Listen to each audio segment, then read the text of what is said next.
स्थापकाय च धर्मस्य सर्वधर्मस्वरूपिणे अवतार वरिष्ठाय रामकृष्णाय ते नमः।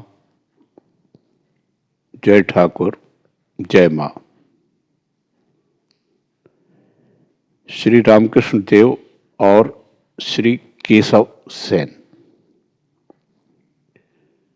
श्री रामकृष्ण देव कप्तान के घर होकर श्रीयुत केशव सेन के कमल कुटीर नामक मकान में आए। साथ हैं राम, मनोमोहन, सुरेंद्र, मास्टर आदि अनेक भक्त लोग। सब दुमंजिले के हॉल में बैठे हैं। श्री प्रताप मजूमदार, श्री त्रैलोक्य आदि ब्राह्म भक्त भी उपस्थित हैं। श्री रामकृष्ण देव केशव को बहुत प्यार करते थे। जिन दिनों बेलघर के बगीचे में वे शिष्यों के साथ साधन भजन कर रहे थे, अर्थात 1875 ईस्वी के माघोत्सव के बाद कुछ दिनों के अंदर ही, तब एक दिन श्री रामकृष्ण देव ने बगीचे में जाकर उनके साथ साक्षात्कार किया था। साथ या उनका भांजा हृदय राम भी था। बेलघर के इस बगीचे में उनसे कहा था,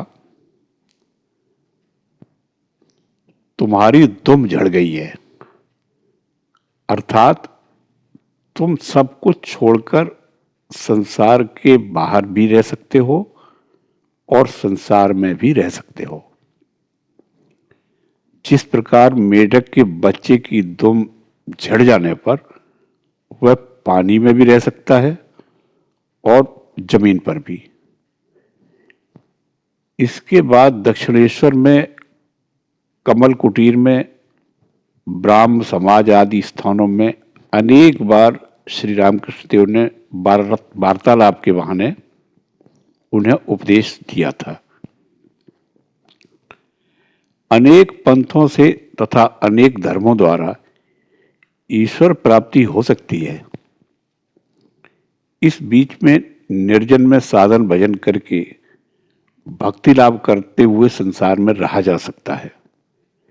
जनक आदि ब्रह्म ज्ञान प्राप्त करके संसार में रहे थे।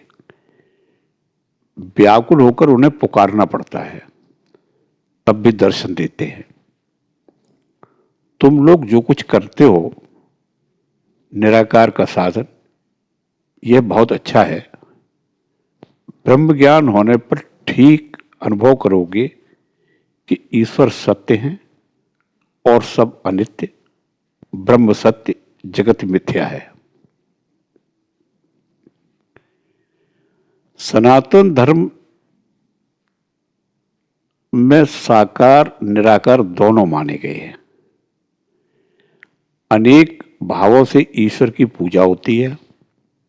शांत, दास्य, सख्य, वात्सल्य, मधुर। रोशन चौकी बाजार में एक आदमी केबल पे करके बजाता रहता है, परंतु उसकी बांसुरी में 7 छेद रहते हैं, और दूसरा व्यक्ति जिसकी बांसुरी में 7 छेद है वह अनेक रागनियां बजाता है। तुम लोग साकार को नहीं मानते, इसमें कोई हानि नहीं। निराकार में निमग्न रहने से भी हो सकता है, परंतु साकारवादियों के केवल प्रेम के आकर्षण को लेना, मां कहकर उन्हें पुकारने से भक्ति प्रेम और भी बढ़ जाएगा। कभी दास्य, कभी सख्य, कभी वात्सल्य, कभी माधुर्य भाव। कोई अपना नहीं है, उन्हें प्यार करता हूं, यह बहुत अच्छा भाव है। इसका नाम है निष्काम भक्ति। रुपया, पैसा, मान इज्जत कुछ भी नहीं चाहता हूं। चाहता हूं केवल तुम्हारे चरण कमलों में भक्ति। वेद, पुराण, तंत्र में एक ईश्वर की ही बात है और उनकी लीला की बात। ज्ञान भक्ति दोनों ही है। संसार में दासी की तरह रहो। दासी सब काम करती है पर उसका मन रहता है अपने देश में। मालिक के बच्चों को पालती पोसती है, कहती है मेरा हरि, मेरा राम, परंतु सब खूब जानती है लड़का उसका नहीं है। तुम लोग निर्जन में साधना करते हो, यह बहुत अच्छा है, उनकी कृपा होगी। जनक राजा ने निर्जन में कितनी साधना की थी। साधना करने पर ही तो संसार में निर्लिप्त होना संभव है। तुम लोग भाषण देते हो सभी के उपकार के लिए, परंतु ईश्वर को प्राप्त करने के बाद तथा उनके दर्शन प्राप्त चुकने के बाद ही भाषण देने से उपकार होता है। उनका आदेश न पाकर दूसरों को शिक्षा देने से उपकार नहीं होता। ईश्वर को प्राप्त किए बिना उनका आदेश नहीं मिलता। ईश्वर के प्राप्त होने का लक्षण है मनुष्य बालक की तरह, उन्माद वाले की तरह, पिशाच की तरह हो जाता है, जैसे सुखदेव आदि। चैतन्य देव कभी बालक की तरह, कभी उन्मोह की तरह नृत्य करते थे, हंसते थे, रोते थे, नाचते थे, गाते थे। पूरी धाम में जब ये बहुधा जड़ समाधि में रहते थे। श्री केशव की हिंदू धर्म पर उत्तरोत्तर अधिकाधिक श्रद्धा।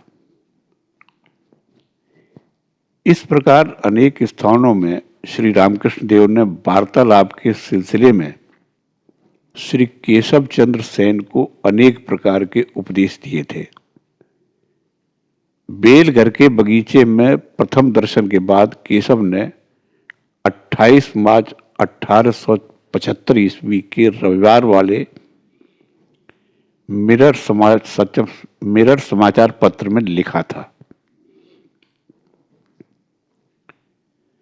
हमने थोड़े दिन हुए दक्षिणेश्वर के परमहंस श्री रामकृष्ण देव का बेलघर के बगीचे में दर्शन किया है।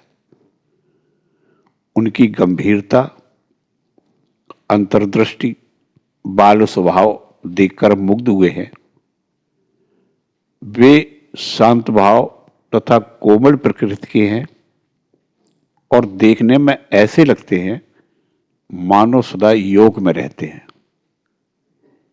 इस समय हमारा ऐसा अनुमान हो रहा है कि हिंदू धर्म के गंभीरतम स्थलों का अनुसंधान करने पर कितनी सुंदरता, सत्यता तथा साधुता देखने को मिल सकती है।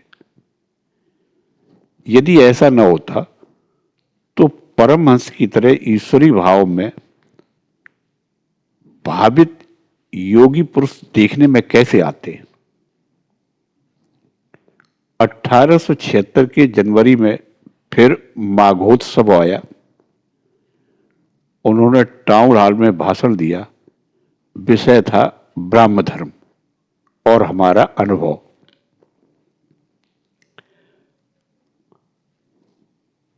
इसमें भी उन्होंने हिंदू धर्म की सुंदरता के संबंध में अनेक बातें कही थी।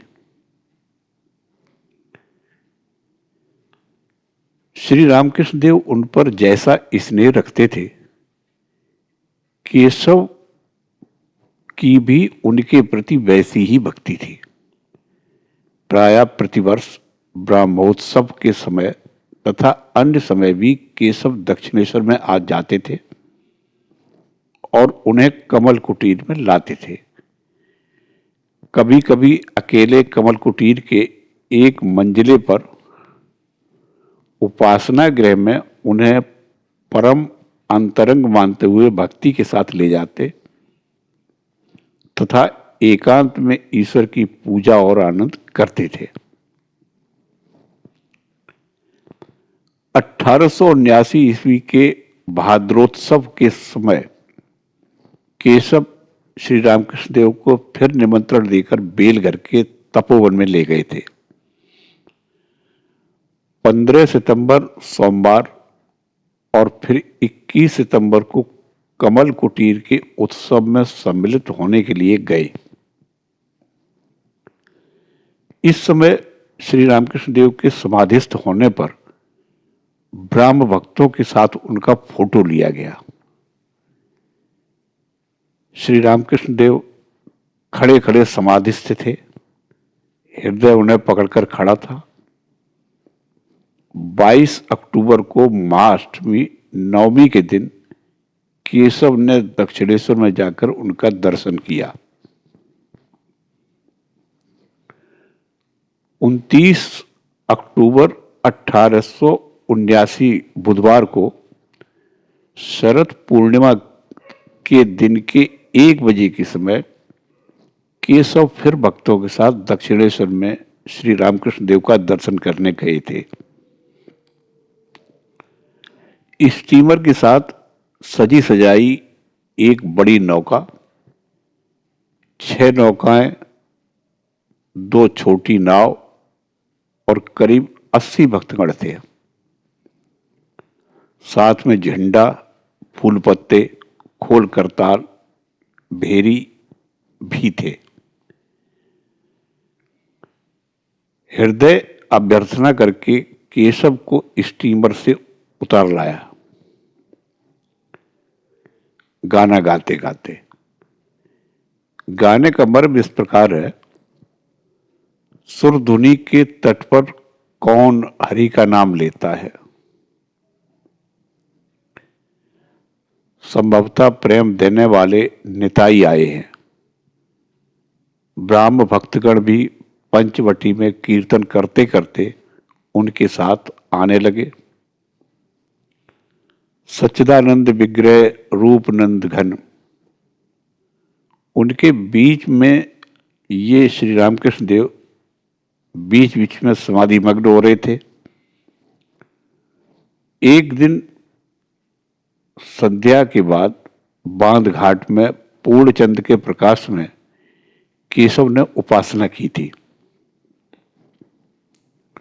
उपासना के बाद श्री रामकृष्ण देव कहने लगे, तुम सब बोलो, ब्रह्म आत्मा भगवान, ब्रह्म माया जीव जगत,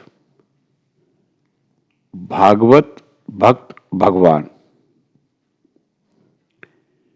केशव आदि ब्राह्म भक्तगण उन चंद्र किरण में भागीरथी के तट पर एक स्वर से श्री रामकृष्ण देव के साथ साथ उन सब मंत्रों का भक्ति के साथ उच्चारण करने लगे। श्री रामकृष्ण देव फिर जब बोले, बोलो गुरु कृष्ण वैष्णव, तो केशव ने आनंद में हंसते हंसते कहा, महाराज इस समय उतनी दूर नहीं। यदि हम गुरु कृष्ण वैष्णव कहें तो लोग हमें कट्टरपंथी कहेंगे। श्री रामकृष्ण देव भी हंसने लगे और बोले, अच्छा, तुम ब्राह्म लोग जहां तक कह सको उतना ही कहो। कुछ दिनों बाद 13 नवंबर 1879 को श्री काली जी की पूजा के बाद राम, मनोमोहन, गोपाल मित्र ने दक्षिणेश्वर में श्री रामकृष्ण देव का प्रथम दर्शन किया। 1880 ईस्वी में एक दिन ग्रीष्म काल में राम और मनोमोहन कमल कुटीर में केशव के साथ साक्षात्कार करने आए थे। उनकी यह जानने की प्रबल इच्छा हुई कि केशव बाबू की श्री रामकृष्ण देव के संबंध में क्या राय है। उन्होंने केशव बाबू से जब यह प्रश्न किया तो उन्होंने उत्तर दिया, दक्षिणेश्वर के परमहंस साधारण व्यक्ति नहीं है। इस समय पृथ्वी भर में मैं इतना महान व्यक्ति दूसरा कोई नहीं है। वे इतने सुंदर, इतने असाधारण व्यक्ति हैं कि उन्हें बड़ी सावधानी के साथ रखना चाहिए। देखभाल न करने पर उनका शरीर अधिक नहीं टिक सकेगा। इस प्रकार की सुंदर मूल्यवान वस्तु को कांच की अलमारी में रखना चाहिए।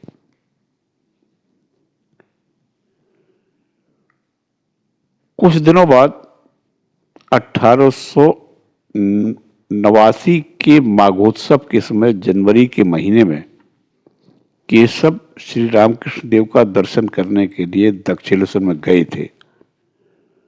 उस समय वहां पर राम, मनोमोहन, जय गोपाल सेन आदि अनेक व्यक्ति उपस्थित थे। 15 जुलाई 1881 को केशव फिर श्री रामकृष्ण देव को दक्षिणेश्वर से स्टीमर में ले गए। 1881 ईस्वी के नवंबर मास में मनोमोहन के मकान पर जिस समय श्री रामकृष्ण देव का शुभागमन तथा उत्सव हुआ था, उस समय भी आमंत्रित होकर केशव उत्सव में सम्मिलित हुए थे। श्री त्रैलोक के आदि ने गाना गाया था। 1881 ईस्वी के दिसंबर मास में श्री रामकृष्ण देव आमंत्रित होकर राजेंद्र मित्र के घर मकान पर गए थे। श्री केशव भी गए थे। यह मकान ठठनिया के बेचू चटर्जी स्ट्रीट में है। राजेंद्र थे राम तथा मनोमोहन के मौसा। राम, मनोमोहन, ब्राह्म भक्त राजमोहन व राजेंद्र ने केशव को समाचार देकर निमंत्रित किया था। केशव को जिस समय समाचार दिया गया उस समय वे भाई अघोरनाथ के शोक में अशौच अवस्था में थे। प्रचारक भाई अघोर ने 8 दिसंबर बृहस्पतिवार को लखनऊ शहर में देह त्याग किया था। सभी ने अनुमान किया कि केशव न आ सकेंगे। समाचार पाकर केशव बोले, यह कैसे? परमहंस महाशय आएंगे और मैं न जाऊं? अवश्य जाऊंगा। अशौच हूं, इसलिए मैं अलग स्थान पर बैठकर खाऊंगा। मनोमोहन की माता परम भक्तिमती स्वर्गीय श्यामा सुंदरी देवी ने श्री रामकृष्ण देव को भोजन परोसा था। राम भोजन के समय खड़े थे। जिस दिन राजेंद्र के घर पर श्री रामकृष्ण देव ने शुभागमन किया, उस दिन तीसरे पैर सुरेंद्र ने उन्हें चीना बाजार में ले जाकर उनका फोटो उतरवाया था। श्री रामकृष्ण देव खड़े खड़े समाधि मग्न थे। उत्सव के दिन महेंद्र गोस्वामी ने भागवत की कथा की। जनवरी 1882 ईस्वी माघोत्सव के उपलक्ष्य में सिमुलिया ब्राह्म समाज के उत्सव में ज्ञान चौधरी के मकान पर श्री रामकृष्ण देव और केशव आमंत्रित होकर उपस्थित थे। आंगन में कीर्तन हुआ। इसी स्थान पर श्री रामकृष्ण देव ने पहल नरेंद्र का गाना सुना और उन्हें दक्षिणेश्वर आने के लिए कहा। 23 फरवरी 1882 ईस्वी बृहस्पतिवार। केशव ने दक्षिणेश्वर में भक्तों के साथ श्री रामकृष्ण देव का फिर से दर्शन किया। उनके साथ थे अमेरिकन पादरी जोसेफ कुक तथा मिस पिकट। ब्राह्म भक्तों के साथ केशव ने श्री रामकृष्ण देव को स्टीमर पर बैठाया। कुक साहब ने श्री रामकृष्ण देव की समाधि स्थिति देखी थी। इस घटना के 3 दिन के अंदर मास्टर ने दक्षिणेश्वर में श्री रामकृष्ण देव का प्रथम दर्शन किया। 2 मास बाद अप्रैल मास में श्री रामकृष्ण देव कमल कुटीर में केशव को देखने आए। उसी का थोड़ा सा विवरण निम्नलिखित परिच्छेद में दिया गया है। श्री रामकृष्ण देव का केशव के प्रति स्नेह जगन माता के पास नारियल शक्कर की मन्नत। आज कमल कुटीर के उसी बैठक घर में श्री रामकृष्ण देव भक्तों के साथ बैठे हैं। 2 अप्रैल 1882 रविवार दिन के 5 बजे का समय। केशव भीतर के कमरे में थे। उन्हें समाचार दिया गया। कमीज पहनकर और चद्दर ओढ़कर उन्होंने आकर प्रणाम किया। उनके भक्त मित्र कालीनाथ बसु रुग्ण हैं, वे उन्हें देखने जा रहे हैं। श्री रामकृष्ण देव आए हैं, इसलिए केशव नहीं जा सके। श्री रामकृष्ण देव कह रहे हैं, तुम्हें बहुत काम रहता है, फिर अखबार में भी लिखना पड़ता है, वहां दक्षिणेश्वर जाने का अवसर नहीं रहता है, इसलिए मैं ही तुम्हें देखने आया हूं। तुम्हारी तबीयत ठीक नहीं है, यह जानकर नारियल शक्कर की मन्नत मानी थी। मां से कहा, मां, यदि केशव को कुछ हो जाए तो फिर कलकत्ता जाकर किसके साथ बात करूंगा। श्री प्रताप आदि ब्राह्म भक्तों के साथ श्री रामकृष्ण देव वार्तालाप कर रहे हैं। पास ही मास्टर को बैठे देख वे केशव से कहते हैं, वे वहां पर क्यों नहीं जाते, पूछो तो। इतना ये कहते हैं कि स्त्री बच्चों पर मन नहीं है। 1 मास से कुछ अधिक समय हुआ मास्टर श्री रामकृष्ण देव के पास आया जाया करते हैं। बाद में जाने में कुछ दिनों का विलंब हुआ, इसलिए श्री रामकृष्ण देव इस प्रकार कह रहे हैं। उन्होंने कह दिया था, आने में देरी होने पर मुझे पत्र देना। ब्राह्म भक्तगण भी समाध्यायी को दिखाकर श्री रामकृष्ण देव से कह रहे हैं, आप विद्वान हैं, वेद शास्त्रादि का आपने अच्छा अध्ययन किया है। श्री रामकृष्ण देव कह रहे हैं, हां, इनकी आंखों में से इनका भीतरी भाग दिखाई दे रहा है, ठीक जैसे खिड़की की कांच में से घर के भीतर की चीजें दिखाई देती हैं। त्रैलोक्य गा रहे हैं, गाना हो रहा है, इतने में ही संध्या का दिया जलाया गया। गाना सुनते सुनते श्री रामकृष्ण देव एकाएक खड़े हो गए और मां का नाम लेते ही समाधि मग्न हो गए। कुछ स्वस्थ होकर स्वयं ही नृत्य करते करते गाना गाने लगे, जिसका आशय इस प्रकार है, मैं सुरापान नहीं करता, जब काली कहता हुआ सुधा का पान करता हूं, वह सुधा मुझे इतना मतवाला बना देती है कि लोग मुझे नशाखोर कहते हैं।